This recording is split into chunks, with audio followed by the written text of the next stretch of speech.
This is the whole brisket. This part up here is called the flat. That's like the fillet of a brisket, okay? What we want to wind up with is that piece of meat without a whole bunch of fat on it, okay?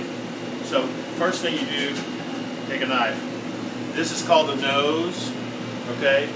We want to cut the nose off, but we don't want to cut it up here because we're losing too much good meat on the flat.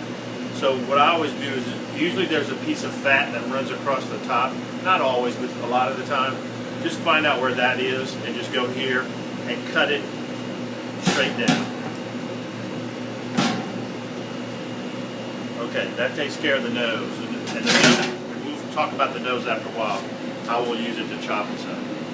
If you look up under here where the flat goes, what we want to do is find that same indentation on this side, and that's where we're going to put the knife in this layer of fat. And what you do, it's kind of like filleting a fish. I don't know if anybody's ever filleted a fish before. I know the concept. But when you take the fillet out and you've got the skin on, imagine the bottom is the skin.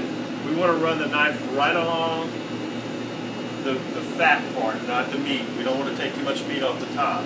Right. So what I do is, once I get into the layer of fat, I twist the knife blade downward a little bit so that the sharp edge stays below this meat, okay? So here we go. We're going to start right there. And you can feel it. Like I'm feeling like I'm in the meat down there now. Just turn it down. I've got this thing turned down. And that's all you do. So just take that off like that. And there you go. You have a flat. All right. That's a little more usable than what you guys have been doing, because what y'all have been doing is cutting it off Way while too it's much. raw. And then Yeah. And see, we're only wasting.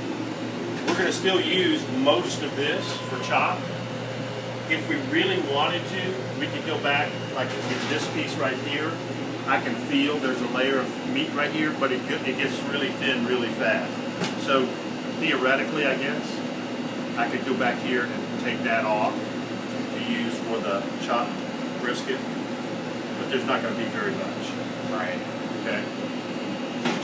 So that's what we need to do. You guys, now that you've seen it, and y'all pass the word on to whoever else is here, not Matt, but Josh and Dakota and stuff. Let's start doing whole briskets every night. Okay, no more cutting the noses off while they're raw. And then That makes it if a you're lot. here in the morning, you do this, that's your job. Okay. Either it's your job or it's your job to hand it off to somebody else. Right. Okay.